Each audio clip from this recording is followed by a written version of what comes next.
Masih banyak saya ucapkan kepada Tuan Pengurusi Acara, bahagia Tuan Pengurusi Masjid, Tuan Nazir, Tuan Imam, Barisan Jawatankuasa Penggerak Aktiviti Masjid. Seterusnya pemimpin-pemimpin tempatan di semua peringkat yang berkesempatan hadir, tuan-tuan dan puan-puan yang dirahmati Allah sekalian. Syukur sangat-sangat pada malam ini dapat kita bersama-sama berada di dalam majlis ilmu yang mana Nabi sebut barang siapa yang mengikuti jalan-jalan ke majlis ilmu, maka Allah akan menganugerahkan kepadanya jalan-jalan ke syurga. Amin. Pada malam ini kita bercerita tentang hikmah, hikmah Isra wal Mi'raj. Hikmah ni maknanya sesuatu yang berada di sebalik lah, berada di sebalik. Dia mungkin kalau kita tengok sekali pandang mungkin tak ada, macam biasa je, tapi bila ditinjau sedalam-dalamnya maka dapatlah hikmah tu. Tanam tabu di tepi rumah, cabut ubi sampai ke akar. Kalau hidup membaca hikmah, selautan garam terasa tawar. Maknanya kena tengok.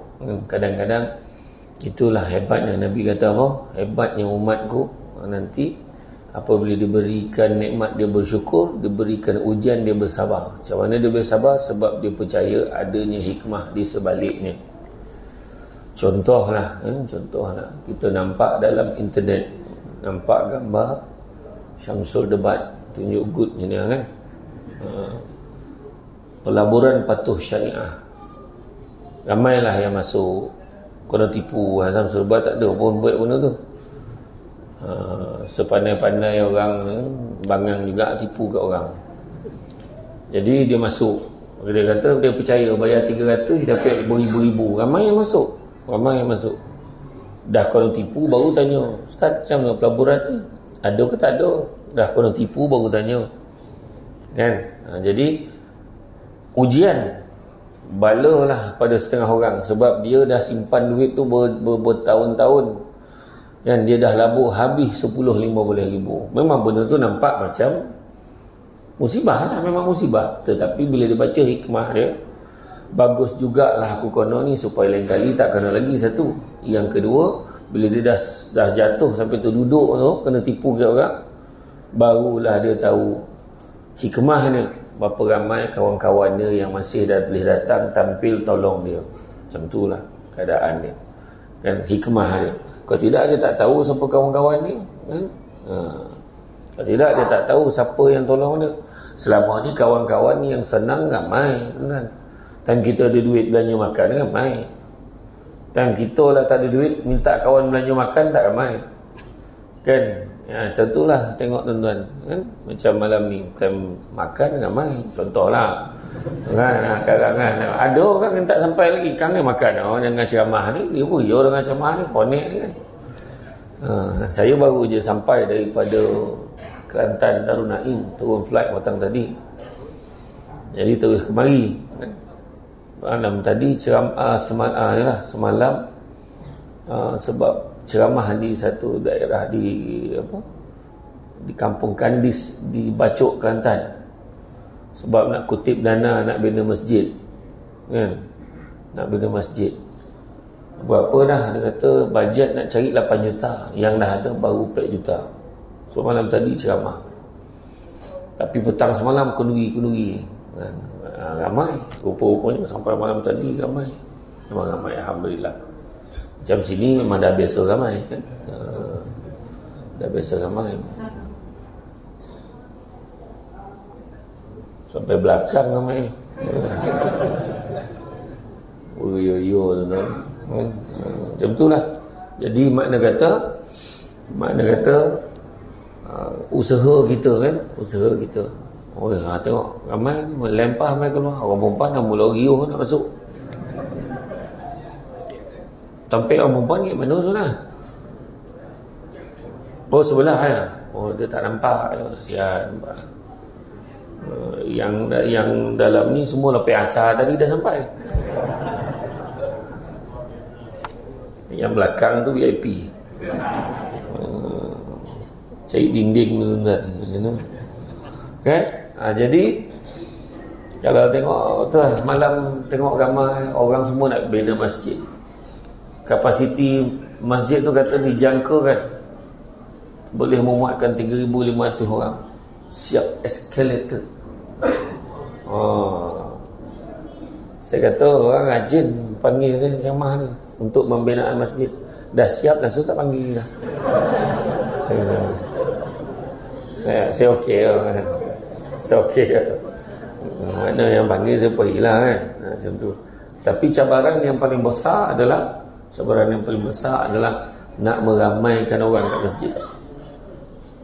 Boleh pun kan kat Johor tu boleh 2 kali 2 trip sembahyang subuh datang muat berapa belas ribu datang sembahyang.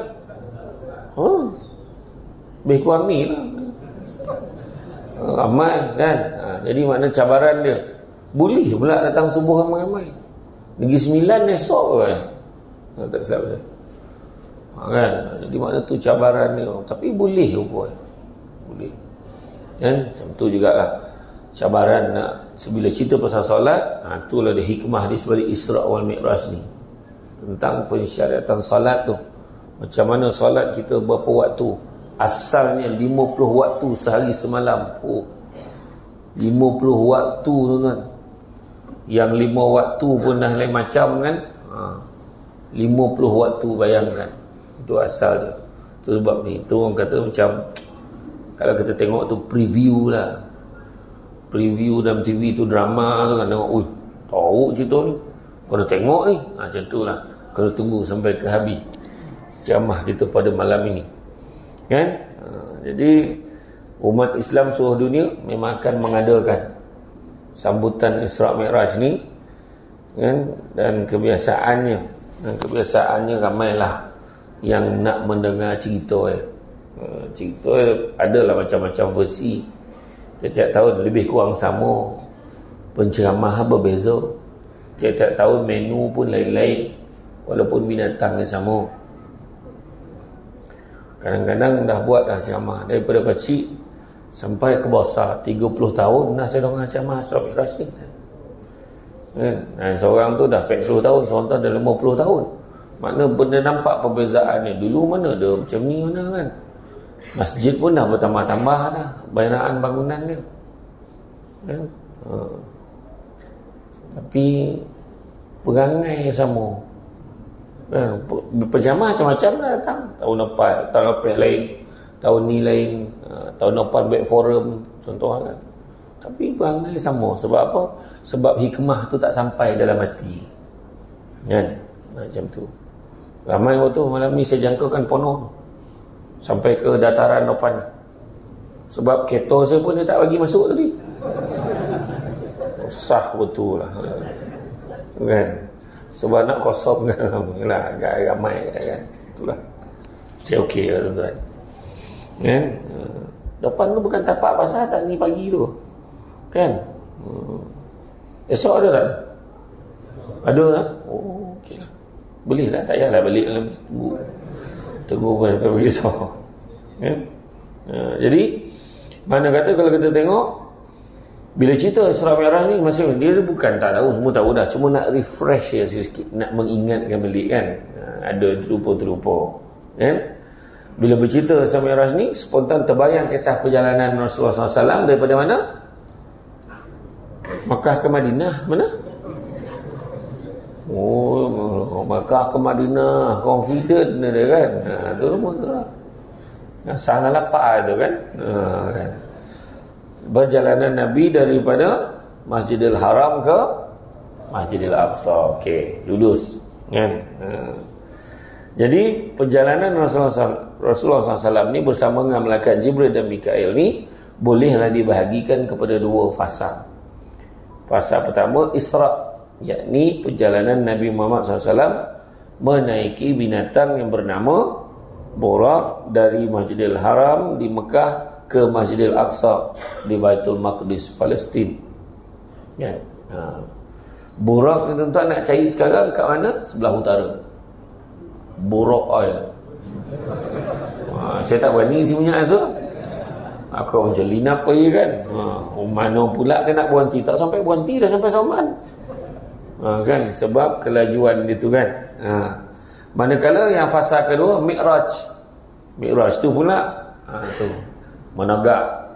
Yang tadi tu melintang, kan, menegak, iaitu perjalanan daripada Masjidil Aqsa ke Sidratul Muntaha di langit yang ketujuh. Perjalanan Nabi Muhammad SAW ni telah diabadikan oleh Allah SWT dalam Al-Quran, yang mana kita dah biasa dengar, dah hafal dah pun, kan? Surah Al-Isra ayat yang pertama, a'udzubillahi minasyaitonirrajim, subhanallazi asra bi'abdihi lailan minal masjidil haram ilal masjidil aqsa allazi barakna haulahu linuriyahu min ayatina innahu huwas samiul basir. Sadaqallahu azim. Maha suci Allah, maksud ayat Maha suci Allah, subhanallazi asra bi'abdihi lailan, Maha suci Allah yang memperjalankan hambanya dari suatu malam dari Masjidil Haram ke Masjidil Aqsa. Allazi barakna haulahu, yang mana telah kami berkati sekelilingnya, linuriyahu min ayatina, dan kami nampakkan, perlihatkan kepadanya sebahagian dari tanda-tanda kebesaran kami. Innahu huwas samiul basir, sungguhnya dia adalah maha mendengar lagi maha melihat. Jadi kalau kita tengok bila sebut asra bi'abdihi lailan, memperjalankan hambanya, kita kena faham itu bukan bayangan, bukannya satu mimpi, bukannya melalui perantara, tapi memang Nabi itu sendiri diperjalankan malam tu. Kena yakin macam tu. Kena yakin macam tu.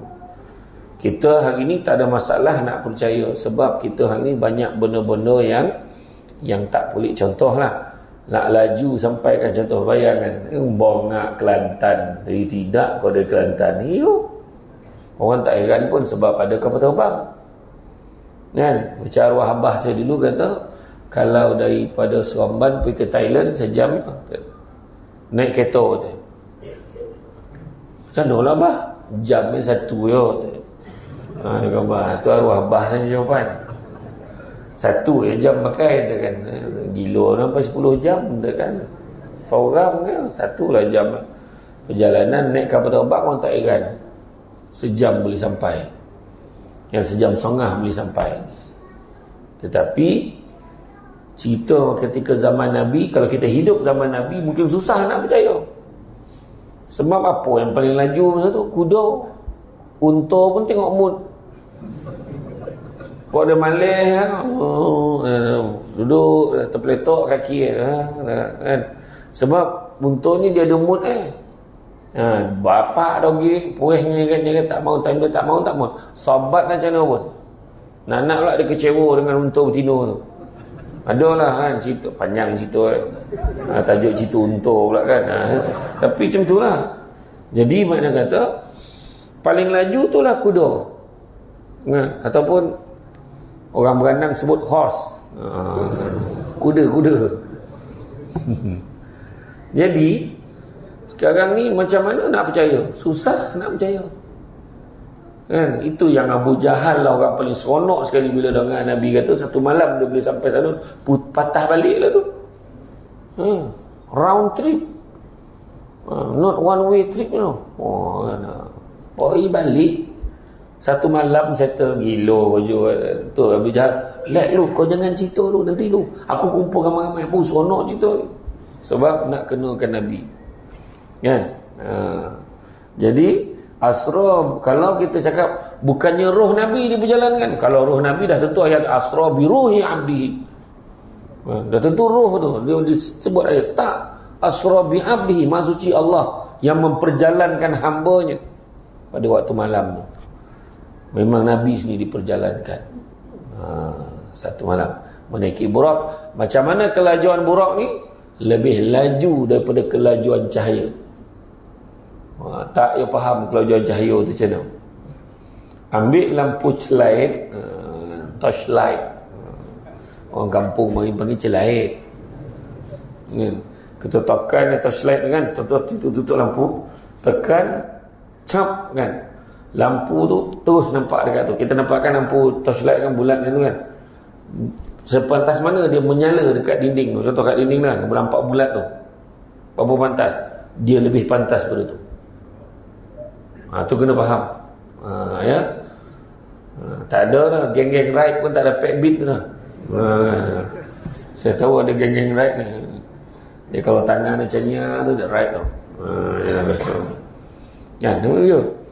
Jadi maknanya lebih laju daripada kelajuan cahaya. Jadi setelah Nabi ni cerita ni, Nabi menceritakan perkara ini, Nabi ditertawakan oleh masyarakat Quraisy, terutama oleh pemimpinnya iaitu Abu Jahal dan Abu Lahab. Bagi Abu Jahal, inilah bukti yang Muhammad ni seorang gila dan ahli sihir. Kerana mana mungkin kau pergi ke sana dalam satu malam boleh pusing balik, sebelum subuh kau dah sampai, kan? Itulah bapak bohong dia lah. Dia tak cakap macam tu lah, ni terjemahan, kan? Mula cakap ni 9 nak Abu Jahal tu, dia kena bayar, kan? Buat macam beranang nak dia faham, kan? Jadi Abu Jahal mempersenakan Rasulullah SAW di Hijr Ismail, di hadapan masyarakat Bani Ka'ab bin Lu'ay. Dia tengok lah, kau tengok gila tak gila dia, sihir ke apa ni, kan? Cerita macam tu. Jadi kemudian sampai Abu Jahal tanya lah kat Abu Bakar, wahai Abu Bakar, kau percaya tak cerita ni? Kau percaya ke cerita Nabi? Cerita Muhammad ni, percaya ke kau? Apa jawab Sayyidina Abu Bakar? Kalaulah lebih daripada itu pun aku percaya. Kalau lagi jauh lah, siap daripada sana, lajak lah pergi Paris, pusing balik, percaya. Kalau Nabi cerita naik atas shopping mau beli barang, bungkus bawa balik, pun aku percaya. Maknanya macam tu lah nak bagi gambaran. Kalau melampau-lampau lagi lah cerita, kalau datang pada mulut Muhammad, aku percaya. Itu sebab Sayyidina Abu Bakar dapat julukan Abu Bakar As-Siddiq, yang membenarkan, kan? Macam tu. Dia bukan bodek dah, tapi keyakinan itu memang yakin. Takkan Muhammad ni bohong. Macam tu lah, kan? Jadi setelah dicabar oleh Bani Ka'ab bin Lu'ay, kan, Nabi menceritakan keadaan Masjidil Aqsa tu, macam mana keiraman Masjidil Aqsa tu. Sebab kebetulan Maha suci Allah, Maha kuasa Allah, didatangkan adalah orang dekat situ. Kebetulan ada orang dekat situ yang pernah duduk dekat dengan Masjidil Aqsa rumah, kan, iaitu Uqail. Tanya Uqail, betul kau dengar cerita dunia? Masjid Aqsa tu macam ni keadaan dia, fizikal macam ni, tiang macam ni, dinding macam ni, bumbung macam ni. Betul tu, kata Uqail. Sama macam mana as per describe, dia katakan, as per description, dia kata. Dia kata betul, tepat sekali, dia kata. Jadi maka mudahlah Nabi menceritakan tentang masjid itu, dan mereka mengakui kebenaran gambaran itu kerana pernah pergi ke Masjid Aqsa. Ada beberapa orang yang pernah pergi pun confirmkan betul. Dan setelah hadis diceritakan, berpecahlah pada 3 pemahaman orang yang mendengar. Ada yang langsung percaya dengan hasutan Abu Jahal. Oh gila, Muhammad ni rupa murtad. Ada satu tu pula percaya, tapi tu tak ramai. Yang lagi balance tu 50-50. Dia kata yo tak yo, tu tak yo tu kan, macam tu kan. Macam tu lah, kan. Macam orang dalam lah, kan ada yang dia tak yo muka. Gitu kan. Macam tu lah Bani Ka'ab bin Lu'ay mari dia tu lah. Kan confused, nak dongak ke nak tidur tu kan. Macam tu confused. Tak ada lah saja kan. Jadi kan, maka Nabi Sayyidina Abu Bakar dengan tegas kata, memang benar, aku mengakui bahawa kau merupakan Rasulullah SAW, dan jika baginda menyatakan baginda telah diperjalankan lebih jauh lagi daripada itu, maka aku tetap beriman kepadanya. Ditegaskan. Inilah ketegasan dan keyakinan tidak berbelah bagi Sayyidina Abu Bakar. Kalau kita tengoklah Sayyidina Abu Bakar, itu sebabnya dia dipilih ikut Nabi. Dia paling rapat dengan Nabi, kan? Ke sana kemari. Kalau pergi peristiwa hijrah pun panggil Nabi, ajak dia untuk temankan dia, untuk temankan Nabi untuk peristiwa hijrah. Selain itu juga diriwayatkan Nabi Muhammad SAW berjumpa dengan pelbagai keadaan manusia ketika dalam perjalanan tersebut. Meskipun kisah dan peristiwa bersejarah ini seringkali diulang cerita oleh para penceramah, setiap kali sambutan Isra dan Mi'raj diadakan, tapi kita lihat kadang-kadang dia tidak meresap. Ada setengah orang dia tak ambil pun. Orang yang datang insya-Allah ambil, tapi maksudnya ada orang yang tak ambil borek pun. Bila dengar tu, oh ya, dah dengar dah cerita ni, tahu. Dia macam tu ya. Setakat tu kita jangan lupa ya, dalam neraka kan ada macam-macam pintu neraka. Salah satu pintu neraka tu neraka Sa'ir. Neraka Sa'ir. Neraka Sa'ir ni untuk siapa? Untuk orang yang dah diberi peringatan tapi dia tetap ingkar. Dia dah dengar dah ceramah setiap malam, ada kuliah ke masjid ni, dia tahu dah benda tu, jangan buat buat ke tak dogi, tak boleh tinggal lah kan, buat macam mana. Dah dapat peringatan tu, dia faham tak? Dia faham, tapi dia buat juga. Contoh, mana posan lah, jangan nipu lah itu. Contoh kan, jangan main nombor, ikhtiar je. Kok kono kan, insya-Allah jarang kecewa. Nampak ayat kan, insya-Allah siapa kan, maknanya dia sedar tu, dah diberi peringatan tak? Dah tahu tak haram, tahu. Kek kodai judi tu pun ada, judi haram di sisi agama Islam, baca tu, tahu dah. Boleh tak? Boleh. Pakai helmet, dengan sweater. Sebiji perangai macam burung unta. Kan, burung unta. Sian tak sian burung unta? Nak kata burung tak, unta pun tidak. Tapi burung unta lah nama. Bila dia terjemahkan dalam bahasa Beranang, ostrich. Burung unta ni perangai dia, kalau dia nampak orang, dia nak menyuruk macam mana? Kepala dia masuk dalam lubang, badan dia tinggal, kepala masuk. Logo, orang tak nampak aku. Dia yang tak nampak orang nampak dia. Macam tu lah. Itu perangai nak kata burung tak burung, unta tak unta, tu lah dia. Ya kan? Macam tu lah. Sian betul kan? Macam tu lah orang yang nak pergi beli nombor ekor tu, pakai jaket, pakai helmet. Ingat orang tak kena ke sweater dah tak bertukar. Siap pula tu, tim bola sepak Masjid Beranang. Bodoh kan. Ada orang belakang tu, coach. Bodoh tak, contoh tak kau tak cakap orang sini lah kan. Macam tu lah. Ada lah kan, macam tu kan. Dia tak sadar, dia ingat orang tak nampak dia. Orang nampak kan. Tu sebab ni kita kalau buat perangai ni, macam kan prinsip ihsan. Kita buat satu benda seolah-olah kita nampak Allah, dan kalaupun kita tak nampak Allah, kita yakin Allah nampak kita.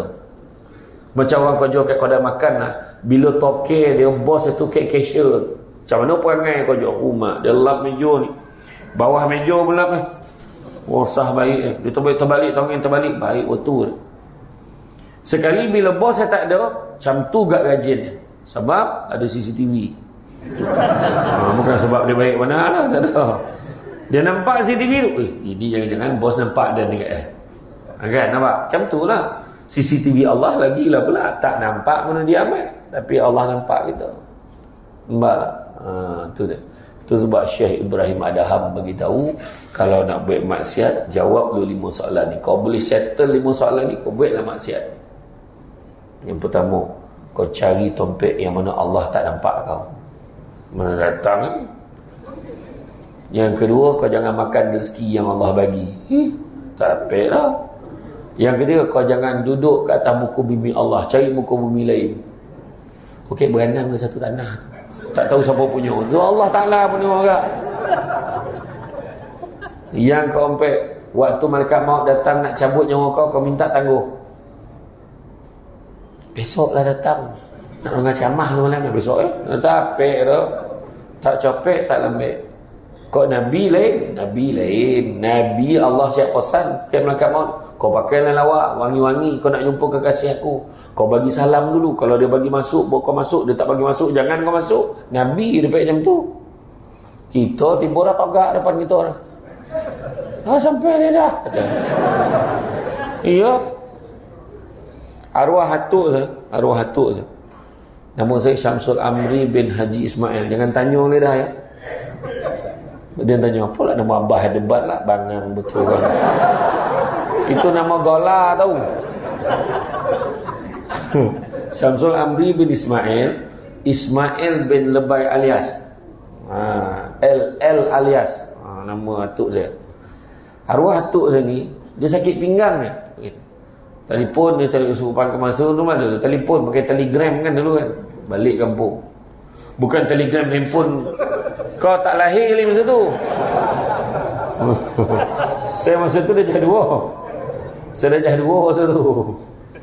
Jadi arwah abah saya semua balik kampung. Dia sakit belakang, sapu minyak pun tak mahu. Jadi arwah atuk saya masa dah terbaring dah kat katil tu. Saya ingat, saya nampak masa saya kecil tu. Arwah atuk saya masa tu, lokek-lokek sonyo maghrib tu kan. Sampai dah kata. Arwah atuk saya. Siap buka gigi palsu letak tepi tu. Sampai dah. Kau tinggal ya, dia cakap dengan Wan. Dekat dengan arwah Wan saya. Boom, saya kata. Kita pun tentu dia dapat macam tu kan. Tahu dah tagak dah tak ada. Tu besok macam tu. Jadi macam tu lah kan. Kita tak pelak lah. Tu yang keempat. Dan yang kelima apa? Yang kelima, waktu kau nak dimasukkan ke dalam neraka, kau minta tangguh. Bagi aku beramal dulu. Nanti kemudian kau tentukan masuk syurga kau masuk neraka. Dapat tak tuan-tuan? Tak dapat. Sudah, jangankan 5. 1 pun tak dapat jawab. Kan? Macam tu. Sebelum Isra' dan Mi'raj, belum berjalan lagi cerita ni. Panjang cerita malam ni. Bukan senang nak panggil Samsul Debat kan? Alang-alang tu kan? Itu pun benda tu kamera juga ke tu? Oh ya kau, makna dia tengok kiri kanan. Sian orang perempuan. Tak pula tinjau datang situ pula. Orang perempuan. Masuklah dalam tempat tak muat Oh lah, sian lah. Kek karen duduk.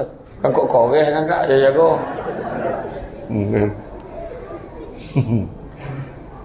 Sebelum Isra' dan Mi'raj, saya pernah tahu datang ceramah Kek Serman Jaya. Saya pun pergi masuk kan. Awak pun masuk tu. Lepas tu saya macam lambat sikit lah, 5 minit kan, masuk. Saya pun duduk. Ada penceramah tengah ceramah. Agak dia ganti dan sekejap kan. Saya pun tengok. Dia nampak kan? Macam tu dah. Lama dia ni ceramah. Rupa taman tu ada 2 masjid.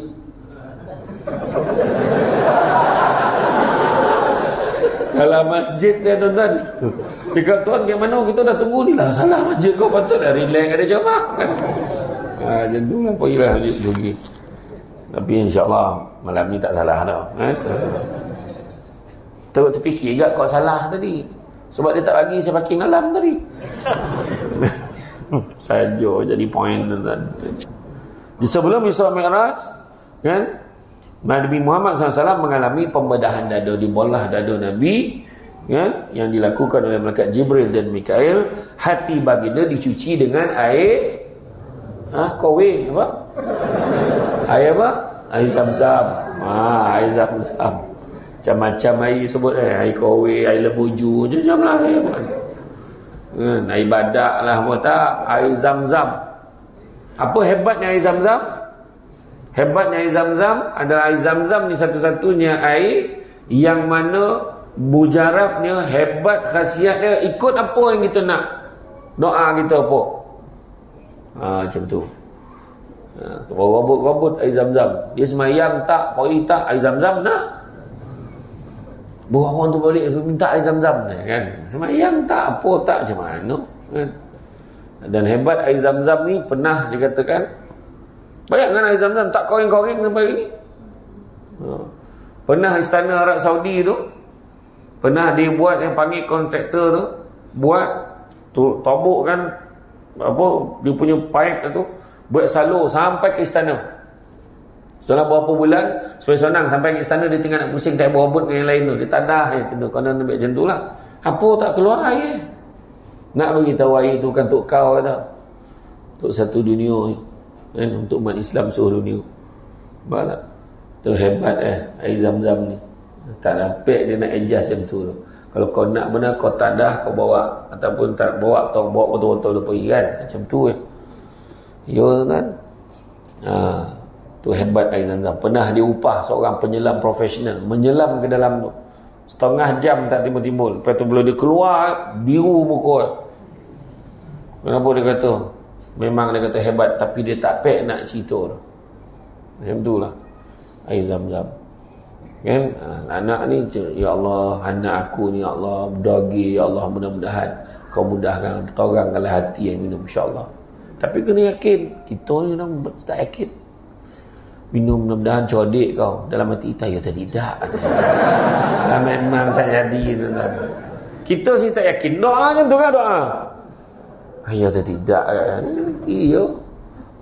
Tu yang kadang-kadang kita gama doa tu kita pas ke orang, gama asapkan ke orang. Mam tolong mam. Tolong mam doa kan mam. Doakan apa? Imam dah huzur tu. Hal bukan imam sini nak sampai lain. Hal ya, saya nak bona kahwin dengan budak ni. Minta doa kan, saya tak ada nak baik guna-guna tu, sampai imam doakan benar-benar terbuka hati nak kahwin dengan saya.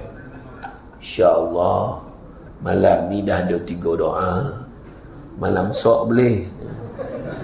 Bawa gambar budak tu. Bangun kau 3 pek pagi. Ngantuk. Makbul. Imam sampai kahwin dengan budak tu. Dia ngantuk-ngantuk terdoa untuk diri dia macam mana. Itu bukan imam sini dah. Doa sendiri minta, tapi masalah kita ni yakin macam mana doa tak yakin. Ud'uni istajib lakum kan. Berdoalah aku akan makbulkan. Kita yo tidak macam mana kan. Doa yang paling afdal untuk anak kita, amma abah lah kan. Semua sap angkat orang. Yang saya datang, asal pecamah datang, tolong gosok kepala anak, pahala gosok lah biar dia berkat. Gosok berkat lah. Main aku gosok kepala kau ni cuma. Lepas tu ada satu pula perangai, ada satu kat lulangan.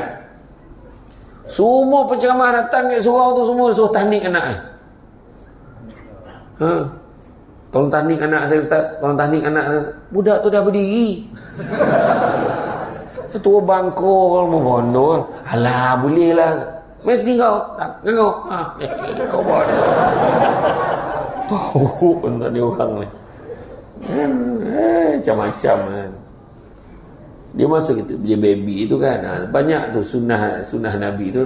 Ni kita disunatkan. Tahnik anak ni awal-awal kelahiran jangan tunggu. Kan? Cari imam yang tak merokok. Imam merokok pula kan. Lek dia nunggu baby tu. Belum siap ni. Jangan sikit-sikit dia. Kurma. Tanya kurma. Apa kau ambil temakau tu kau tanya kan? Parah tu. Dia ambil air temakau tu, dia kumam-kumam dah bercampur dengan temakau tu tadi. Lepas tu di tolak akak langit budak tu bakar rut muka baby tu. Tahu baby tu cakap apa? Ini dan hil ni. Tahu baby tu rokok jenis apa tu. Itu salah. Apa itu hari ke-7 disunatkan bagi nama yang baik-baik. Ini belum menoteh ni dah ada nama. Dalam perut masa kosong nama anak kita apa? Kita combine nama kita Yahya Mahani, Yamaha budak tu. Maznah Daud, Mazda kan, nama Jepun letak. Hari ke-7 bagi nama yang baik-baik. Macam saya sendiri pun saya telefon pejabat mufti. Antara nama ni mana yang elok. Sabar, jangan tergesa-gesa bagi nama. Kan? Tapi tak terasa tak ada sampai 7 tahun tu. Maknanya masa tu 7 hari. Hari ke-7 disunatkan bagi nama yang baik. Dan kalau mampu, kekahkan. Akikahkan. Bila kita buat kekah tu, rambut itu cukur. Cukur rambut budak tu. Licin kan. Biar tumbuh nanti lepas ni rambut yang bersih, lebih bersih. Lepas tu rambut tu tadah, timbangkan berapa gram. Bila berapa gram tu nilaikan dengan gram. Kalau harga gram yang sama tu, harga omeh berapa sekarang. Nilai tu sedekah kan, masjid pun tak apa. Lepas tu kekah tu pula, kalau tak semesti, tak boleh lah ustaz, tak sampai, tak mampu kenduri ni. Siapa kata baik kenduri? Ikutlah seekor kambing, dekor kambing, masak kan, masak manis supaya semua orang boleh makan. Jangan masak podeh lah, ikut selera tokak abah tu. Jangan macam tu lah. Banyak lah tu kemudian lah situ kan. Lepas tu dicuci hati Nabi dengan air zam-zam serta dibuang ke tulan hitam, yang ni alaqah, itu tempat syaitan membisikkan was-wasnya kan. Jadi dituangkan hikmah, ilmu dan iman ke dalamnya, ke dalam dada Rasulullah SAW. Maknanya tu sebabnya bila buang apa ni alaqah tadi, dia buangnya ke tulan hitam tu, tak ada was-was dalam hati Nabi, tak ada. Macam mana Rasulullah, boleh ke tak boleh? Susah nak cakap. Tu kita. Nabi tak tahu. Haram, haram. Tak boleh, tak boleh. Boleh, boleh. Macam tu ya Nabi. Kan? Yang ada alaqah banyak tu kita. Kan? Tengok lalu. Boleh tak boleh. Kan? Azan ke tak? Azan lah. Macam tu daun tu pun tak azan. Azan tak? Tak payah. Tak payah. Jadi ini live ni, daun tu bunyi awak tu, buat tak ya ambil lah. Ada. Okey. Jadi kemudian sikit kemudian, setelah itu dada baginda dijahit dan dimeterikan dengan tanda khatimin nubuwah, makna Nabi yang terakhir. Tak ada lagi dah Nabi lepas tu. Tiba ada lah kat Malaysia. Mana orang aku Nabi, dia kata dia Nabi untuk orang Melayu. Kan ada. Dah kena tangkap, tak pasal dia. Dia Nabi untuk orang Melayu. Setiap bangsa ada Nabi dia. Bani Israel ada, ni ada.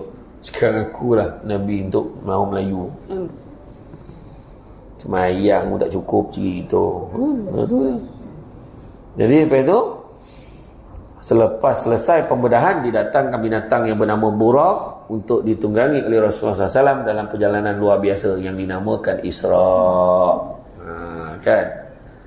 Ada lagi yang nak diceritakan, tapi sebelum itu nak dengar, jangan ke mana-mana. Kita jumpa lagi selepas ini. Macam MTV tak?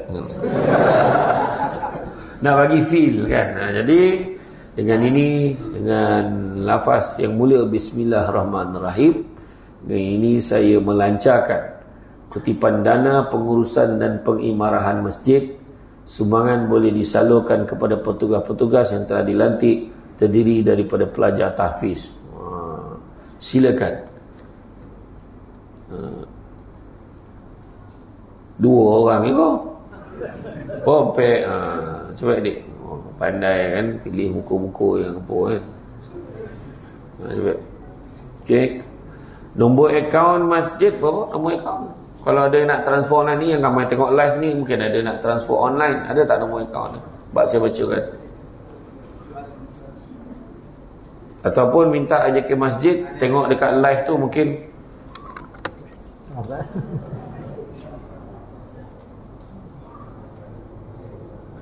Hafal ya. Ni akaun sendiri apa? Tak tanya ya. Kau masjid ni, okey.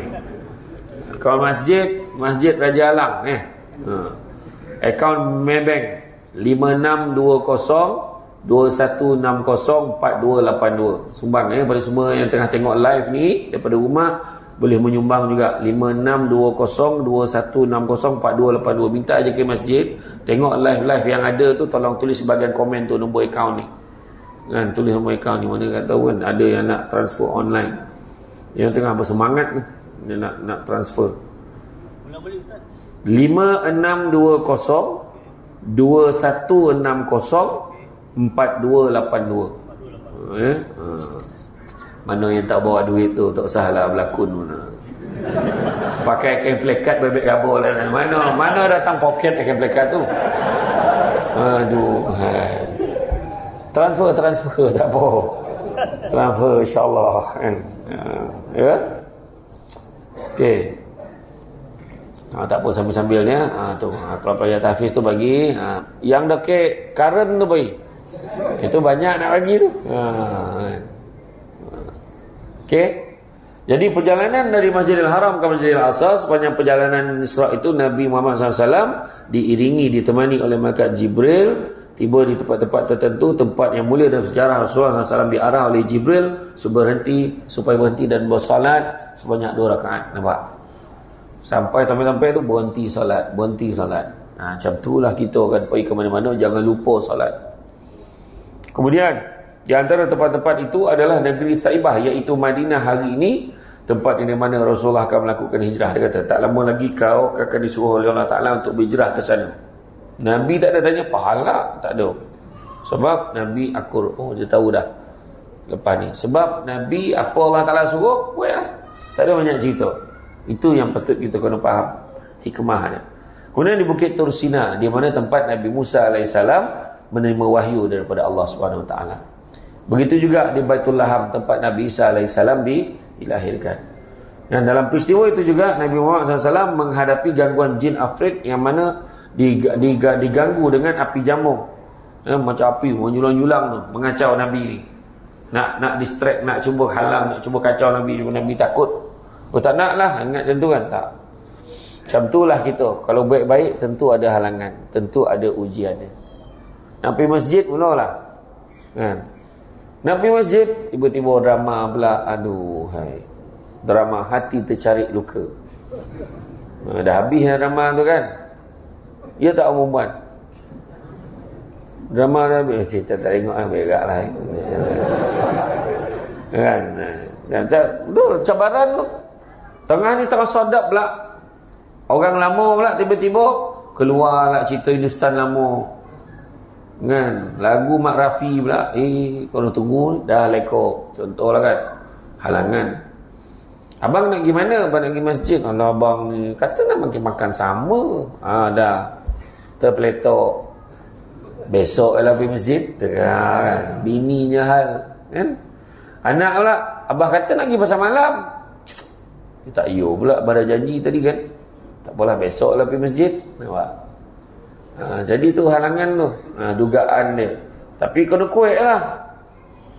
Abang kata nak makan sama, kejap je abang pergi semayang, balikkan kita makan lah sama. Kalau abang tengok, kalau imam muda kan abang biarkan. Kalau dapat imam sabar tu kan, biar abang jadi imam.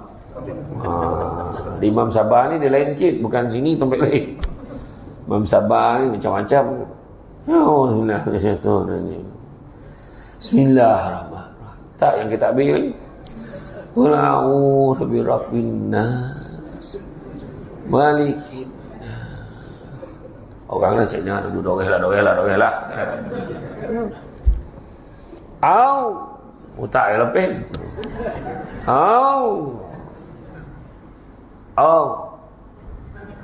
Astagfirullah. Itu imam sabar nama tu. Jadi orang belakangnya kena lebih sabar daripada dia. Macam tu kan. Jadi mana akan ada ujian. Di antara peristiwa-peristiwa tersebut yang Nabi nampak, Nabi jumpa kaum sedang bercucuk tanam, terus menuai hasil tanaman mereka. Bila dia tanam, tauhid keluar, macam mana timbul, kemudian dia keluar, tuai hasil buahnya keluar, dipotik keluar lagi, seolah-olah belum lagi dituai. Hal ini berlaku berulang-ulang kali. Dan Rasulullah SAW diberitahu oleh Jibril, itulah kaum yang berjihad fi sabilillah, yang digandakan pahala kebajikan sebanyak 700 kali ganda, bahkan sehingga gandaan yang lebih banyak. Berjihad fi sabilillah tidak semestinya pergi perang. Termasuk juga memberikan sumbangan duit. Itu pun jihad fi sabilillah. Sebab bukan senang nak keluar duit.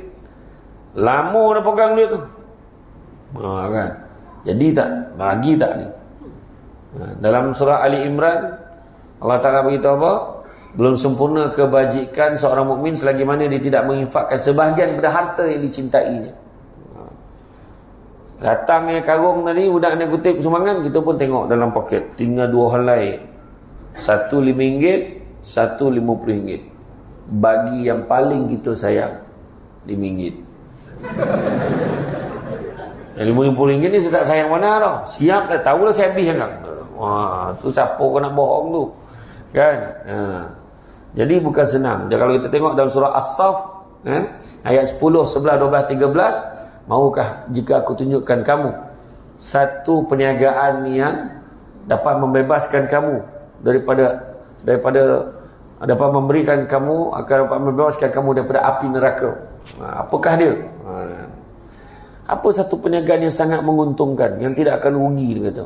Dapat membebaskan kamu daripada api neraka, dapat membebaskan kamu daripada masalah. Apa dia? Tak lain tak bukan disebut dalam surah As-Saff tu, iaitu perjuangan berjihad. Pertama membela agama Allah itu dengan harta benda, yang kedua dengan diri sendiri. Nampak disebutkan perjuangan tu dengan harta benda dan diri sendiri. Harta benda keluar duit lah, keluarkan harta kita di jalan Allah. Yang diri sendiri jagalah perangai elok-elok, macam itulah kan. Kemudian lalu pula kat tempat berbau harum, maka Rasulullah SAW dia beritahu oleh Jibril, itulah kubur Masyitah, tukang sisir rambut anak Fir'aun bersama suaminya dan anak-anaknya, termasuklah bayi yang dapat bercakap untuk menguatkan iman ibunya. Kan? Masyitah ni tengah sisir rambut ni, sikat rambut anak Fir'aun ni, tolopeh sikat tu. Allah sebut Allah tu. Apa itu budak tu tanya anak Fir'aun tu, apa kau sebut tu? Itulah nama Tuhan aku dan Tuhan kita semua. Dia sebut macam tu. Doreh dia pergi ngadu dengan abah. Bah, ni terjemahan tau. Masyitah tadi bah, dia boleh sabut ada Tuhan lain. Saya ingat abah Tuhan, rupa itu kan. Fir'aun menganggap diri dia Tuhan. Sebab Fir'aun ni, kelebihan yang Allah bagi kat dia, dia tak pernah sakit, dia tak ada penyakit. Covid tak ada pernah kena kat dia. Tak ada dia ambil vaksin ni, tak ada. Tapi dia tak ada sesama, demam tak pernah ada. Gigi, hangkalak badannya tak ada. Fir'aun memang sehat walafiat. Jadi dia jadi bangga, dia sampai dia tergamak menyebut diri dia Tuhan. Jadi dia pun cakap, Masyitah, apa kau cakap? Kau cakap apa ke anak aku? Tak apa, sekarang kau bagi kau can. Dekat sebelah tu ada kawah yang mengelogak. Sekarang kau cakap, siapa Tuhan? Aku kau yang kau sebut tadi? Allah, dia kata. Tolak laki habis lobo laki Tak yang aku tolak anak seorang. Tinggal baby. Bila baby tu tiba-tiba tak sentuh hati Masyitah. Tiba-tiba tak sampai hati, kesianlah baby tu. Kan? Bersuara baby tu. Usahlah kau gusar wahai ibuku, kata baby tu. Kan? Usahlah kau gusar wahai ibuku. Sesungguhnya syurga Allah sedang menanti kita. Langsung mati budak tu sekali dengan Masyitah sekali. Kubur berbau harum. Tak ada sini tuan-tuan. Kalau tuan-tuan lalu kat kubur tiba-tiba bau wangi, Masyitah kata tak ada. Tak ada tuan-tuan. Itu tak ada. Itu tak sesiapa yang lalu tadi baru kita tinggal kan. Jadi Nabi dia jumpa ni kan. Kemudian nampak sekumpulan orang sedang memecah kepala. Dia hantar kepala sampai pecah. Sakit, merau-rau, pecah. Elok. Pecah, hantar ni. Elok. Siapa ni? Itulah, kata Jibril, itulah orang yang berat kepala mereka untuk sujud. Yang ni susah nak solat. Borek. Jantan, setahun period. Apa hal lah tu? Tak berhenti darah period. Jantan. Jangan ya. Macam tu orang perempuan. Nampak laki tak semayang, bagi pet kat dia. Nah bang, sian abang, tak boleh berhenti period abang. Payah warna kan. Semayang ni jadi borek kan. Memang betul borek. Malahan dalam hadis tu sebut apa? Kalaulah orang tahu kelebihan bersolat di saf yang pertama, bukannya dengar ceramah di saf pertama tahu. Tak ya tu. Bersemayang di saf pertama, kalau orang tu tahu kelebihan dia, kalaulah terpaksa mengundi, maka nyesal dia akan mengundi. Dan kalaulah orang tahu kelebihan semayang subuh dan semayang isyak berjemaah, tentu merangkak pun dia akan datang. Macam tu. Jangan orang kalau datang dengan ceramah ni, contoh orang datang semayang maghrib, lepas semayang maghrib dia tak berganjak, dia duduk tempat dia semayang, dia dengar ceramah dekat situ sampailah isyak. Waktu dia duduk tu dia dapat pahala seolah-olah dia masih lagi bersemayang. Tu sebab jangan cari dinding, lag. Jangan cari tiang. Tak payahlah beralih, ni contoh. Beritahu kan. Dapat macam mana kan? Kemudahan ada. Tak ilah. Saya mulut dia tu susah tu. Tak ngusik tak boleh, paning kepala kan. Macam tu lah. Banyak kelebihan. Datang semayang berjamaah di masjid, darjat langkah yang pertama ditinggikan darjat, langkah kedua diampunkan dosa, begitulah seterusnya. Tu sebabnya kalau boleh jalan kaki, jalan kaki. Tak ada jauh nak Tan Kajang rumah. Sampai dah tak rupa orang lah kan. Macam tu lah. Nak ambil pahala tu kan. Sekarang ada seorang yang ditegur kan, dia ditegur oleh Muaz kan. Tak ada aku tahu orang yang lebih jauh dari rumah dia daripada orang ni. Tak nak kau tak nak kau beli kaldai ataupun aku belikan kaldai untuk kau supaya kau boleh tunggang supaya datang pergi tempat salat. Aku tidak rela rumah aku dekat dengan masjid, supaya aku berharap setiap langkah aku tu akan dikira diberikan pahala oleh ganjaran oleh Allah SWT. Maka Nabi jawab, sesungguhnya Allah memang memberikan kepada kamu keseluruhannya. Mana nampak setiap langkah tu kan? Tapi boleh tak? Dia kata kan, boleh tak kalau contoh rumah dia situ, sebelah ni masjid, saja dia pusing ikut, pusing longging semua datang sana. Tak boleh, itu nama menyusah sendiri. Tak, memang tak ada kira jadi pahala jadi banyak dah. Itu pandai nama kan. Dah doket pergilah. Masalah ni doket tapi tak pergi. Itu salah. Yang bayang pecahkan kepala orang yang berat kepala dia nak sujud kepada Allah Subhanahu Wa Taala. Kemudian sekumpulan orang yang hanya menutup kemaluan mereka, kubur dan dubur, depan dan belakang, ditutup dengan secepis kain. Mereka dihalau seperti binatang ternakan. Mereka makan bara api daripada batu, daripada api neraka Jahannam. Kata Jibril, itulah orang yang tidak mengeluarkan zakat harta mereka. Satu kaum lelaki dan perempuan memakan daging mentah yang busuk, sedangkan daging masak yang elok ada di sisi mereka. Kata Jibril, itulah lelaki perempuan yang melakukan zina, sedangkan lelaki dan perempuan itu masing-masing mempunyai isteri, mempunyai suami. Hari ini tuan-tuan yang paling heran sekali, dia bukan cari perempuan, yang lelaki itu cari lelaki. Banyak tuan-tuan, entah apa digoman, tak tahulah. Berlagu raket tuan-tuan. Tak apa, kambing tu pun kona jantan betina. Banyak kes sekarang ni, banyak kes. Dekat pejabat-pejabat banyak tuan-tuan. Pejabat-pejabat sekarang ni. Sampaikan ada pejabat ni, bos tu dah kena tindakan tata tertib, sampai syamah tata tertib, turunkan pangkatnya, pindahkan tempat lain. Sebab apa? Gangguan seksual. Boleh pula hadiahkan dekat pekerja perempuan dia, bagi hadiah baju dalam. Wangi lelaki tak wangi kan? Mana lelaki tak wangi?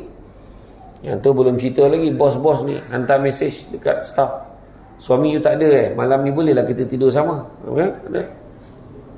Orang perempuan kena ingat hak orang perempuan.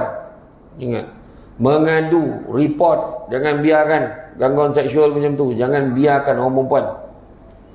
Kadang-kadang dia jadi tak nak ngadu sebab tu bos dia. Bila dia diam, dia senyap, makin menjadilah setan kat bos tu. Jangan takut. Jangan takut tindakan rezeki Allah bagi. Tu dia. Nanti kan bos cakap apa pula? Dia bantai diam. Diam, bos akan kacau macam-macam, gambar video, gambar-gambar lucah bagi. Lepas tu pula, kebetulan suami lah terbaca handphone tu, nampak pula mesej macam tu. Dah bergaduh laki bini. Tulis orang perempuan, kalau boleh jawab kat bos tu. Minta maaf tuan, boleh tak tuan jangan hantar mesej macam ni lagi. Kalau tuan hantar mesej macam ni, maknanya tuan tak hormat kat ayah saya, tuan tak hormat kat mak saya, tak hormat kat suami saya, tak hormat kat saya. Minta tolong sangat. Dia ada selapuk kono kat dia. Nanti tak naik pangkat, bukan dia nentu naik pangkat. Kan Nabi waktu dia pegang dada Imam Ibn Abbas, kata, kalaulah satu dunia dia berhimpun nak memberikan keberuntungan kepada kamu, nescaya kamu tidak akan mendapatkannya, melainkan sekadar yang telah ditentukan oleh Allah untuk kamu. Dan kalau satu dunia ni berhimpun, nak memberi kemudaratan kepada kamu, nescaya kamu tidak akan mendapatkannya, melainkan sekadar yang telah ditentukan oleh Allah untuk kamu. Apa takut? Kan? Macam tu. Saya tak takut lah. Kan? Buat je. Saya, yelah, saya cakap sebab saya tak kono kan. Saya belum pernah lah dapat gangguan seksual tu.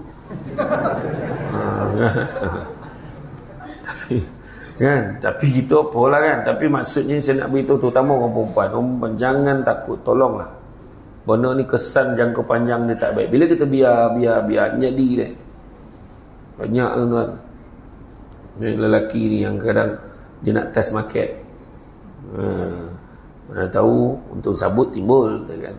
Tu malam nak try kan. Jangan ni hati-hati. Dia ada isteri, dia ada suami, tapi tetap dia cari nak buat zina. Hari ni tuan-tuan yang paling bahaya sekali sekarang kat luar, dah ada sekarang ni secara online mengiklankan perkhidmatan seks untuk isteri dia sendiri. Siapa yang nak isteri saya umur 35 tahun dekat tu, isteri saya mengandung 3 bulan gitu. Saya mengandung 4 bulan, siapa nak? Jual. Dekat mana? Lepas tu pergi kat hotel, suami dia tunggu dekat lobi. Bini dia kau jual lah kat lelaki tu, bayar, ada. Yang kebanyakan customer tu yang cerita tu, yang international, yang Bangla, yang Myanmar, yang apa tu, online. Dia ada grup dia. Bayangkan sekarang, nampak tak? Tapi tak adalah sampai kita kena menjadikan dia sebagai benda yang legal. Tak sepatutnya. Kan baru ni heboh kan isu diperbincangkan. Tak boleh, sebab dalam Islam matlamat tak pernah menghalalkan cara. Tu ya. Buang tauhid tuan-tuan. Buang tauhid anasi macam ni. Kan? Benda ni bayangan. Terkejut saya baca cerita tu lah. Sampai macam tu sekali orang mengiklankan. Keterdesakan orang nak mencari pendapatan. Macam tu lah hari ni. Kemudian lelaki yang berenang dalam sungai darah, kemudian dilontarkan batu kepadanya. Kata Jibril, itulah orang yang makan riba. Tengok balik akaun bank gaji kita, pakai akaun apa, pakai sistem perbankan Islam ke tidak. Bayangkan sahabat-sahabat kita yang bukan Islam pun percaya dengan produk perbankan Islam. Cek balik gaji kita, jangan bercampur dengan riba dan sebagainya. Itu ada orang buat personal loan nak kahwin. Cek balik. Pastikan. Kemudian lelaki yang menghimpun seberkas kayu kat belakang tu. Himpun seberkas kayu tak terbawa tu. Minta lagi berkas kayu yang lain nak pikul. Itulah orang yang tak dapat menunaikan amanah tapi masih menerima amanah yang lain. Aku sibuk. Aku ni dah lah ketua kampung, pengurusi KRT nak lagi, ahli lembaga pelawat hospital. Apa jawatan dalam Malaysia ni aku tak ada. Mak dia kata, aku tinggal tak jadi wakil rakyat lagi, semua aku ada. Dia kata macam tu lah kan. Sudah satu bono tu, satu jawatan pun tak menurih kau jual. Tu tak menurih.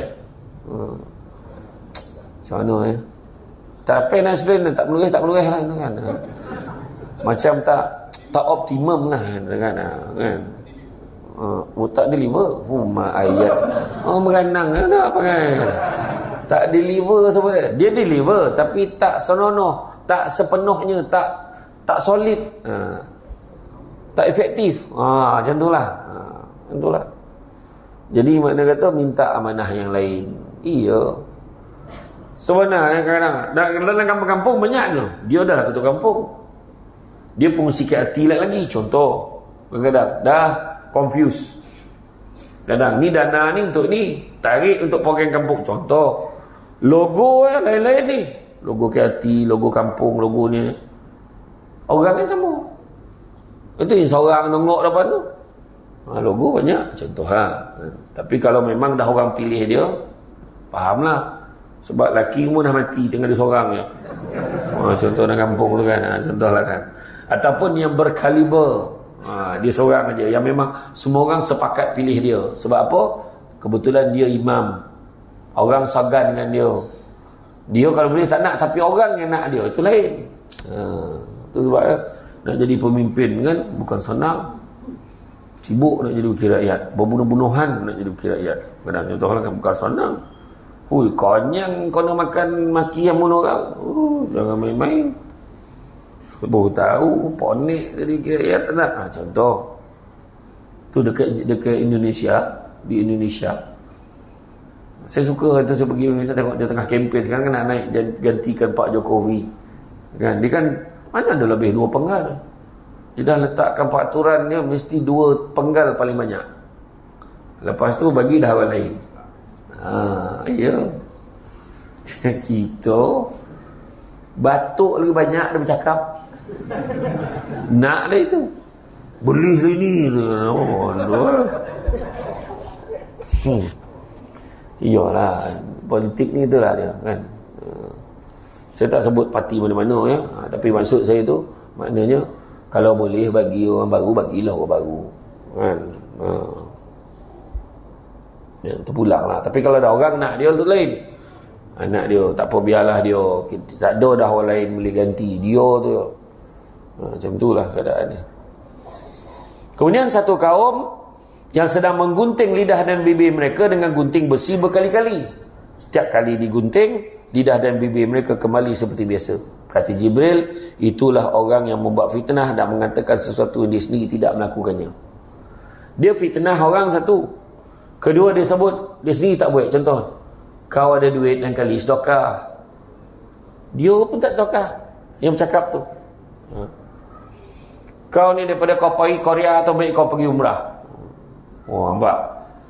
Kita tuan-tuan, kalau tuan-tuan ada peluang anak ke adik ke siapa nak belanja, jom pergi Korea ni aku bayar. Ada peluang, pergilah. Sebab Nabi sendiri pun pergi macam-macam tempat. Nabi pergi tengok tempat orang, pergi ke Syam, pergi ke apa, tengok tempat-tempat orang.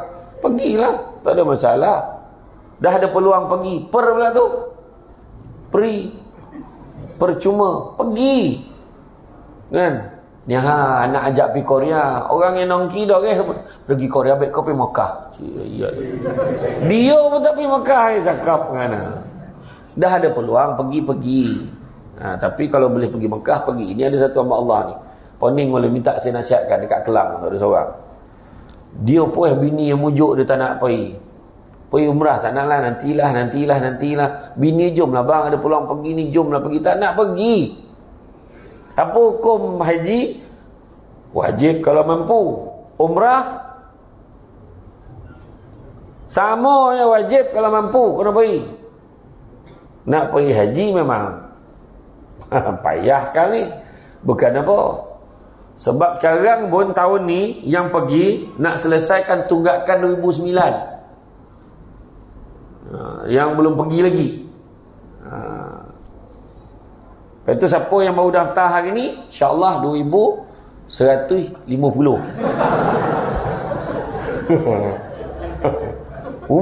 Berapa umur dah tu? Iya, cuba tengok. Pergi register. Hari Senin tu, pergi bank, pergi dekat tabung haji, register. Saya nak pergi berapa? 1,700 je. Masuk 1,700. Tengok bila boleh pergi. Dia pun kira tak. Alhamdulillah. 2,150 kata. Macam itulah. Tapi boleh buat rayuan. Bukan itu yang dalam sistem automatik dia akan masuk macam tu. Tapi bayar rayuan, boleh pergi umrah. Tapi memang betul, saya pergi hari itu, saya pergi bulan 10, saya pergi bulan 12. Orang ramai di Mekah, Madinah ramai, tapi orang Malaysia tak ramai. Pertama, isu mata wang. Nampak tukaran mata wang kita dah masa tu jatuh lah dengan banding duit rial. Dan satu lagi, banyak nak yang bohong ni. Yang bohong sampai tak poi pun ada. Sudah ni dia tawah ke KLIA. Malam tu dah sampai dekat Beranang. Lah, kau tak pergi murah lah. Balik hari ya. Dah korang tipu ke orang? Balik hari apa? Itu jawapan dia lah. Satu lagi, dapat pergi, tapi kena tipu package. Tu banyak, tipu package. Dia senang kalau sampai kat KLIA dah tiba-tiba sentimental ilmu tawif tu, kena faham lah tu. Kita ni pergi umrah tuan-tuan dan puan-puan, kena banyak sabar. Macam-macam ujian dan dugaan Allah bagi, itulah akan mantapkan diri kita. Tu tanda hotel kau bertukar tu. Itu sebab saya tak terikat dengan mana-mana syarikat travel. Setiap kali saya pergi, saya akan pergi dengan syarikat berbeza-beza. Sebab apa? Sebab pernah sekali tu, bila saya beberapa bulan terikat dengan satu syarikat ni, yang saya tak pergi pun dijual kat orang saya pergi. Itu yang saya tak nak. Lepas tu dekat-dekat nak pergi, dia cakap dengan jemaah, minta maaf lah, suatu debat last minute dia tarik diri sebab dia jadual dia penuh. Sebenarnya memang saya tak pergi. Lepas itu jangan ada percaya SD travel, mana datang tak ada, saya tak buat cakap travel dia tak. Tiba-tiba dah ada. Ada orang kena tipu kat belah utara, dia pakai siap ada gambar beg semua, dia tempah beg tu nak bagi orang percaya. Tipu pun kan, tak ada kan. Macam-macam lah orang sekarang, tak ada takut dah. Kemudian apa? Kemudian satu kaum yang sedang menggunting lidah, dah ni dah sudah. Kemudian kaum yang mencakar muka dan dada mereka dengan kuku tembaga mereka. Kata Jibril, itulah orang yang memakan daging manusia, mengumpat dan menjatuhkan maruah, mencela, menghinakan orang. Jauhkan diri kita daripada ribah dan fitnah. Ribah cakap benda yang betul, tapi kalau orang tu dengar, orang tu tak suka, mengata.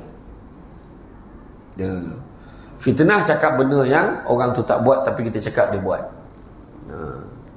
Itu sikitlah description dia kan. Kemudian seekor lembu jantan yang besar keluar dari lubang yang sempit, tak dapat dimasuki semula lubang itu. Kata Jibril, itulah orang yang gemar bercakap besar, takabur dan akhirnya menyesali, tapi sudah terlambat. Jangan gemar dan takabur, cakap besar, tak usah. Ya, tak usah. Takkan masuk syurga orang yang di dalam hatinya ada kesombongan, walaupun sebesar biji sawi. Sikit dia sombong lah, tak masuk syurga dah. Lupa lah. Lawa tak selipar dan. Selipar ni beli kat Makkah, kau tahu. Tengok bawah tu, made in Taiwan. Tapi dia berlagak beli kat Makkah tu. Kan? Sikit je. Allahu Akbar, Allahu Akbar. Sedap pula suara aku ni. Ada act dia kan. Dia sendiri cakap kan. Kemudian seorang perempuan dengan dulang yang penuh dengan pelbagai perhiasan. Rasulullah SAW tidak mempedulikannya. Kata Jibril, itulah dunia. Perempuan tu bawa penuh perhiasan, Rasulullah pun tak tahu je kan? Maka kata Jibril, itulah orang yang mana Rasulullah tak beri perhatian kepadanya. Kalau beri perhatian padanya, nescaya umat Islam akan mengutamakan dunia daripada akhirat. Kan? Tu dunia lah tu. Memang mengganggu. Seorang perempuan tua, kemudian nampak pula seorang perempuan tua duduk di tengah jalan dan menyuruh Rasulullah berhenti. Rasulullah tidak menghiraukannya. Kata Jibril, itulah orang yang mensia-siakan umurnya sampai ke tua. Kemudian nampak pula seorang perempuan tua bongkok 3. Siapa tu? Kata Jibril, itulah dunia wahai Muhammad. Dah tua sangat dah, tunggu masa je nak kiamat.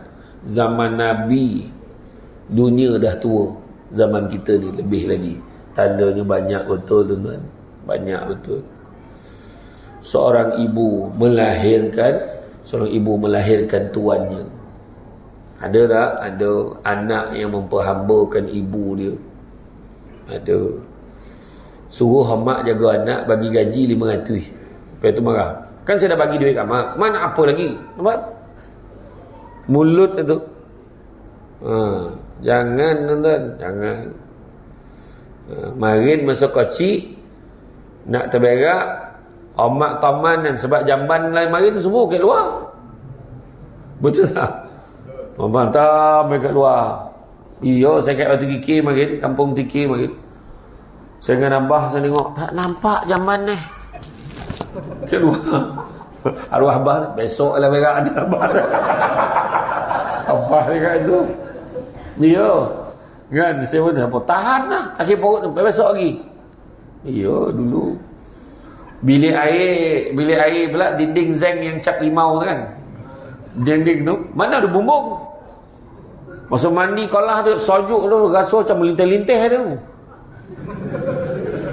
Ya. Mak apa ni, seorang ibu dulu-dulu lah mengalami benda ni. Mak timpin anak-anak berak ni kat luar ni. Dah berak tu. Apa ya? Berak lah tu mak tunggu kat luar. Anak kat dalam. Mak ada tak tu? Ada. Iya. Sekali bila berubah dah rumah batu, bilik air dalam rumah. Mak nak pergi bilik air. Mak nak pergi bilik air. Poilah dokek bilik air tu. Kan tengkat ada tu. Pakailah tengkat tu. Mak ni pun. Dia lupa tu kan. Ni kisah benar, bukan nak bagi sodik menangis perempuan sabar. Betul, ini realiti. Tanda-tanda akhir zaman. Nampak tak? Bagi amanah dia khianat. Tanda-tanda akhir zaman. Kan? Orang lelaki sibuk lahir-lahir senapang, tapi bosan jadi perempuan. Tak heran. Dah elok ke KLI pakai jubah sampai ke depan Kaabah kata lokung. Pahala ni. Tu bukan orang Malaysia dah, orang Thailand ke Australia macam tu lah. Ya tuan-tuan, banyak tanda apa? Memberikan amanah kepada orang yang bodoh. Memberikan urusan umum kepada orang yang bodoh. Itu pun tanda akhir zaman.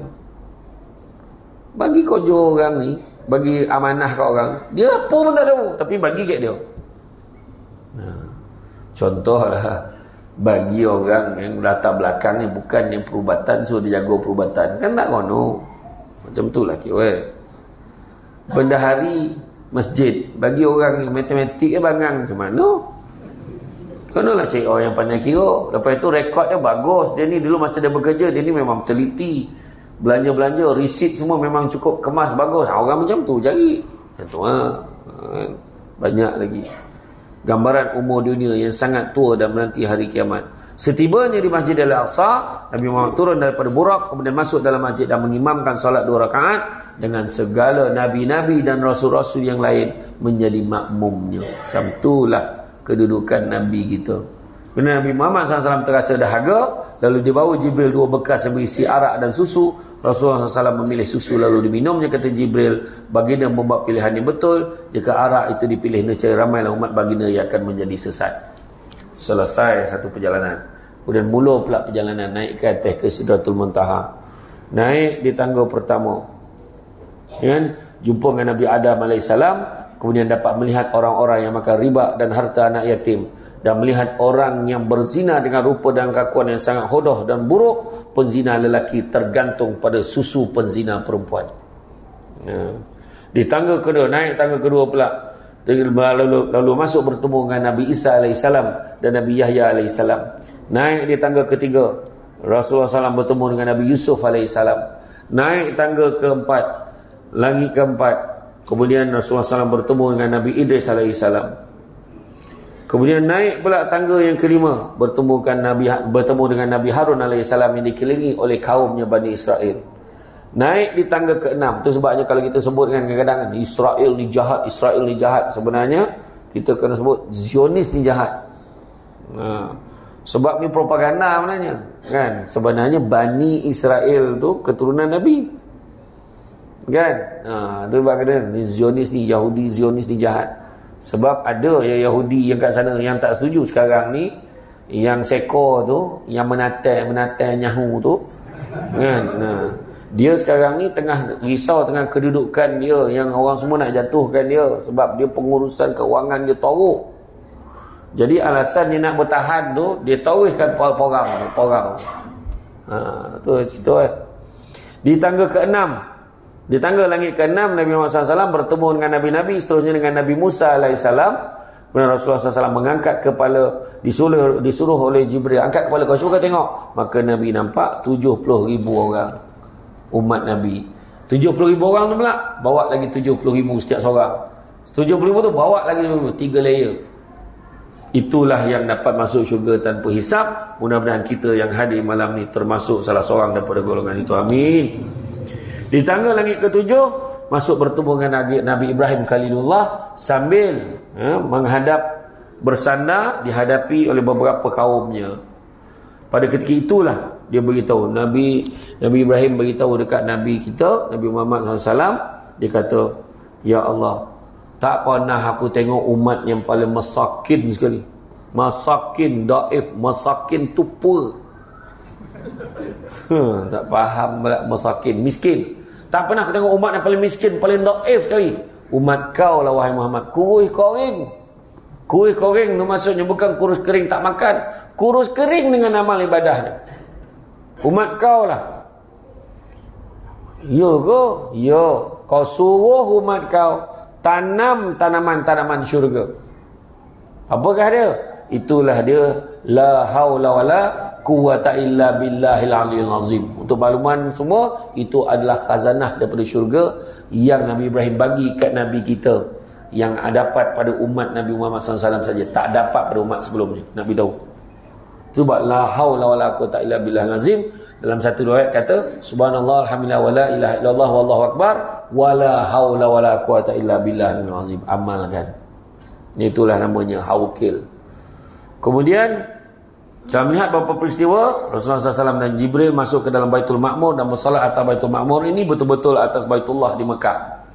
Kemudian naik tangga ke-8 disebut Al-Kursi, berbetulan dengan dahan pokok Sidratul Muntaha. Rasulullah SAW menyaksikan pelbagai keajaiban pada pokok itu. Sungai air yang tak berubah, sungai susu, sungai arak, sungai madu lebah, buah, daun, batang-batang dan dahannya berubah-ubah warna, bertukar menjadi permata yang indah, unggas-unggas emas berterbangan. Semua keindahan itu tak terperi oleh manusia. Baginda SAW dapat menyaksikan juga sungai Al-Kausar yang terus masuk ke dalam syurga. Soalnya baginda masuk ke syurga dan melihat neraka serta dengan Malik penunggunya. Nabi dapat tengok dalam syurga, Nabi dapat tengok dalam neraka. Dalam neraka ramai orang perempuan tahu. Bila tanya perempuan tahu. Macam tu lagi tuan-tuan. Lelaki tak ramai, mau buat macam mana, perempuan ramai. Lelaki dah lah tak ramai, yang tak ramai itu sibuk pula nak jadi perempuan. Poning tuan-tuan. Kan, aduh hai. Tapi ada lelaki yang lembut, tapi dia bukan nak jadi perempuan, dia memang lembut. Dia rapat dengan mak dia, dia pandai masak, pandai menjahit. Nah, tapi dia tak apa, dia normal, dia kahwin, ada anak ada. Dia lembut tu tak salah, yang salah tu memondan tu salah. Lagi dibuat-buat lagi kan, kau orang nak tengok kan. Dia nampak kawan tu lembut-lembut datang dia kacau, yang orang lelaki ni pula saja dia kacau. Piwit dia dah. Nyampaklah kau, dah nampak kan aku no. Tu dah. Kemudian di tangga langit ke-9, berbetulan dengan pucuk pokok Sidratul Muntaha, Rasulullah SAW masuk ke dalam nur dan naik ke mustawa dan syarirul aqlam. Lalu dapat melihat seorang lelaki yang gaib dalam nur arasy Allah. Masuk dalam tu hilang lelaki tu. Itulah lelaki di dunia yang lidahnya sering basah berzikir, hatinya tertumpu penuh pada masjid dan tidak pernah mengherdik kedua ibu bapanya. Kemudian di tangga ke-10 sampailah ke Hadratul Qudus dan Hadratul Rabbul Arbab, lalu dapat menyaksikan Allah dengan mata kepalanya. Nampak Allah langsung sujud. Nabi kita dapat tengok Allah langsung sujud. Kemudian Allah Ta'ala, berlakulah dialog antara Allah Ta'ala dan Nabi Muhammad SAW. Ya Muhammad, labbaika. Dia kata, wahai Muhammad, labbaika, angkatlah kepalamu dan bermohonlah, dan kami akan perkenankan. Allah suruh mohon. Tapi apa Nabi kata? Nabi mohon ke? Nabi puji je. Nabi kata, ya Allah, kau ambil Ibrahim sebagai khalil, kau berikan dia kerajaan yang besar, kau dapat berkata-kata dengan Musa, kau berikan Daud kelebihan, dapat melembutkan besi dan kerajaan yang besar, kau kurniakan kepada Sulaiman yang mana tidak kau kurniakan kepada sesiapa pun, dan bagi memudahkan Sulaiman dapat menguasai jin, manusia, syaitan dan angin. Kau ajarkan Isa Taurat dan Injil, dengan izinmu dia dapat menyembuhkan orang buta, orang sopak, dan menghidupkan orang mati. Kau lindungi dia dan ibunya daripada syaitan. Lah, sudah apa pun tak minta dipuji. Seolah-olah macam ni lah, macam ti bosa Selangor panggil AJK masjid. Sekarang apa nak bercakap ya? MB tanya macam tu. Itulah, tengok masjid tu dapat aircon. Lepas tu surau orang tua itu dapat kapet baru. Alhamdulillah. Lepas tu Kek Setuhan dapat turap jalan depan masjid tu baru. Sudah satu bondo pun tak minta. Oh, ya, terima kasih lah puji-pujian lah. Okey, Assalamualaikum. Tak dapat apa lah kau. Tapi maknanya dalam ni Allah Maha mengetahui. Bila Nabi sebut Nabi puji tentang Nabi-Nabi lain, apa yang Allah dah bagi, nak beritahu kau dah bagi yang terbaik untuk Nabi-Nabi lain. Untuk aku ni terserahlah kat kau. Maknanya secara tersiratnya Nabi sorah ke Allah Ta'ala. Maka apa yang Allah Ta'ala beritahu? Aku ambilmu sebagai kekasihku. Nampak tu? Ui, besar. Declare Nabi kekasih Allah. Aku perkenankan kau sebagai penyampai berita gembira dan amaran buat umatmu. Sebab Nabi dah jumpa semua. Nabi dah tengok semua. Kau nak beritahu, kau beritahulah kat semua. Tak ada Allah tak beritahu. Rahsia jangan cerita sesiapa. Kau yang dapat. Tak. Sampaikan. Kemudian aku buka dadamu dan buangkan dosamu. Aku jadikan umatmu sebaik-baik umat. Macam mana pula kita sebaik-baik umat, tuan-tuan? Bergaduh ke tak biar ni? Tak selesai-selesai. Kan? Melayu Islam tak boleh baik-baik. Macam mana? Tapi itulah disebut sebaik-baik umat. Maknanya sebaik-baik umat masa ni siapa? Islam namanya. Maka berbaliklah pada Islam. Baru kita boleh jadi sebaik-baik umat. Dek Leko, Mogang, Jawa, Banjar, Bugis, Mandeliang, Melayu tak balik pada Islam, tak ada guna dah. Balik pada agama. Aku berikan keutamaan dan keistimewaan kepada umatmu pada hari kiamat. Nampak? Dapat keutamaan. Kan? Aku berikan 7 ayat surah Al-Fatihah tidak aku kurniakan kepada sesiapa sebelummu. Aku berikan ayat-ayat di akhir surah Al-Baqarah sebagai satu pembenaran di bawah aras. Ayat kursi bagi kita. Aku berikan habuan dari kelebihan Islam, hijrah, sedekah dan amar ma'ruf dan nahi mungkar. Aku kurniakan kau panji liwa'ul ham. Maka Adam dan semua yang lainnya di bawah panji-panjimu. Dan aku fardukan, bayangkan, disebabkan kelebihan-kelebihan inilah semua Nabi-Nabi para Rasul merayu-rayu. Ya Allah, bagilah kami jadi umat Muhammad. Bagilah kami jadi umat Muhammad, ya Allah. Tak dapat, tuan-tuan. Kita ni lahir-lahir buka mata umat Muhammad. Tapi relax, macam tak ada apa-apa, ya kan? Macam biasa lah. Macam tu silap kita. Kan? Jadi aku fardukan atasmu, kan, dan umatmu 50 waktu solat. Sampai waktu munajat Nabi Muhammad SAW dibuat menemui Nabi Ibrahim AS. Nabi Musa kemudian turun. Turun balik daripada langit dan tadi kan. Turun. Jumpa baliklah Nabi-Nabi ini jumpa tadi. Sampai pada Nabi Musa kat langit yang jumpa Nabi Musa tadi. Nabi Musa bisik. Macam salat kau berapa waktu? 50 Nabi Muhammad kata. Hui, banyak tu. Baik kau naik. Ini terjemahan ya. Ada macam tu burak ada. Baik kau naik balik. Kau minta dengan Allah. Tak terbuat umat kau dah 50 waktu ni. Banyak betul ni. Tak terbuat umat kau. Nabi pun dia tak pula sayang ke umat naik ni. Turun. Macam kurang nak? Dah kurang dah. Berapa? 45. Banyak lah itu. Baik kau naik. Tak kurang. 9 kali turun naik. Setiap kali naik turun kurang 5. Dia naik turun kurang 5. Sampailah tinggal 5. Bila dah tinggal 5, Nabi Musa kata, berapa? Dah tinggal 5 je. 5 ni pun tak terbuat, baik kau naik. Masa tu Nabi jawab, dah tak ada muka dah aku ni nak minta. Malu sangat dah. 9 kali. Biarlah 5 lah. Tapi sebenarnya ramai yang tak tahu. Sebenarnya kenapa? Nabi Musa ada kelebihan. Dapat berbual dengan Allah. Tapi Nabi Musa tak pernah dapat memandang Allah. Tapi Nabi Muhammad SAW dapat menghadap Allah betul. Setiap kali turun naik tu, ada pandangan menyatakan Nabi Musa seronok sangat tengok muka Nabi Muhammad kita ni. Bercahaya dia lain macam lepas turun jumpa Allah daripada jumpa Allah. Itu yang kau naik minta. Seronok dia tengok cahaya. Baik kau naik dia. Nabi pun naik turun. Itulah kelebihan Nabi kita. Tu pun ada yang cakap tu, Nabi patut kena naik sekali lagi je. Itu akal kau tak nak semayang. Ya, jaga solat. Dah tinggal 5 dah. Rupa-rupanya solat yang paling sikit rakaat tu paling payah kau nak buat. Subuh paling payah, isyak. Isyak tu, kalau pada maghrib dia tunggu sampai isyak, ada harapan sembahyang jemaah. Tapi kalau maghrib, balik tu kan terjumpa isyak dan jumpa, ada harapan dia tak datang balik. Macam tu je. Kan? Jadi setelah tu turun ke langit dunia semula, turun ke Baitul Maqdis, lalu menunggang burak, boleh jalan pulang ke Mekah pada malam yang sama. Dan perjalanan ini baginda bertemu dengan beberapa peristiwa kemudiannya, jadi saksi bukti peristiwa Isra dan Mi'raj yang amat ajaib. Ya. Jadi peristiwa Isra Mi'raj ni bukan hanya sekadar sebuah kisah yang diceritakan kembali setiap kali bulan Rajab, ya. Tetapi adalah penting kita menghayati pengajaran di sebalik peristiwa, meneladani, ambil tahu, fahamkan betul-betul seksaan balasan Allah bagi pada kesalahan-kesalahan yang lazimnya manusia buat hari ini.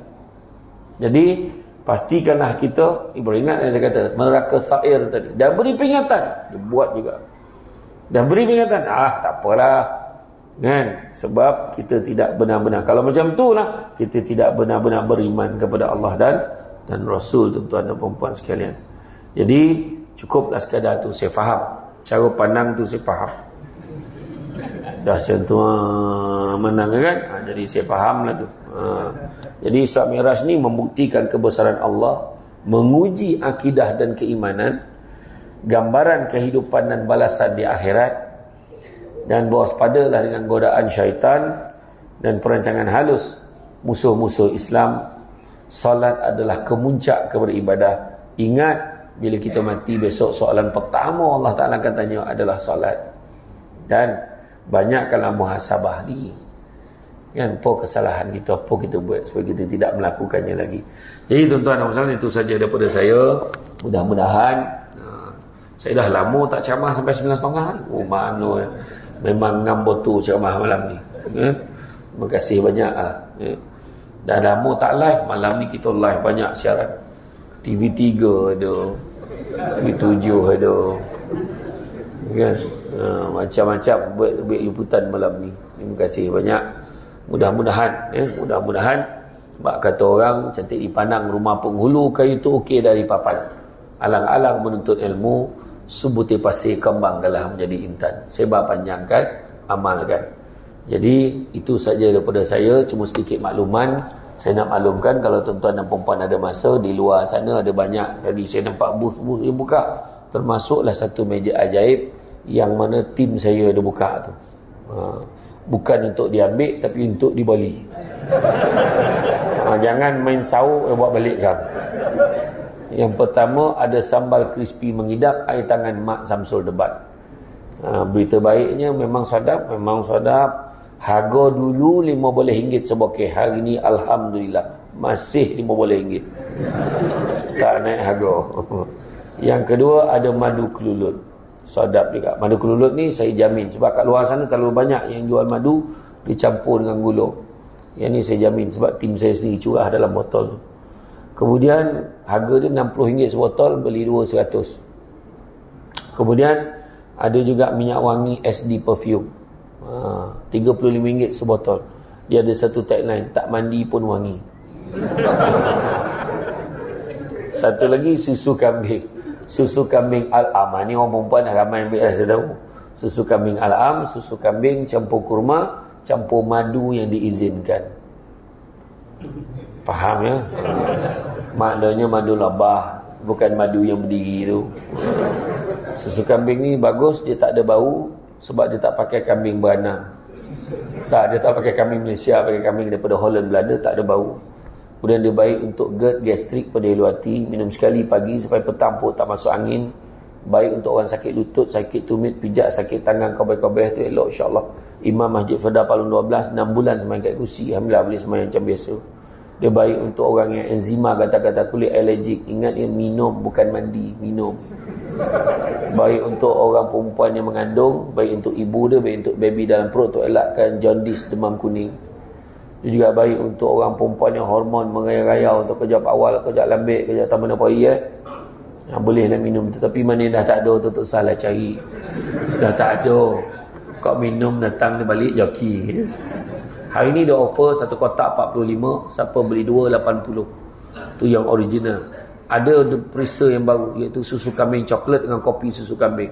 Satu kotak tu RM50. Yang tu sedap, memang sedap, tapi untuk orang yang ada kecil manis kronik tak berapa sesuai. Tak bawa duit tak apa, boleh transfer, boleh QR Pay. Balik ditransfer boleh? Tak boleh. Ditakdirkan sampai rumah hilang ingatan, saya redha. Lepas tu ada satu buku, nikah bukan nak suka-suka jam. Boleh lah. Kan besok kan ramai yang mesti mengawan kan. Aku ni kahwin kan, nak bagi hadiah kat pengantin, pergilah. Boleh ya. Buku tu dah apa ni kat luar mahal lagi lah, boleh beli kat sini. Okey. Itu saja, bukan promote tau, lebih kurang. Jadi itu saja daripada saya. Semua yang baik itu datang dari Allah SWT, kurang tu punca kelemahan saya sebagai manusia biasa. Pokok sekali udah selasih. Thank you, terima kasih. Assalamualaikum warahmatullahi wabarakatuh.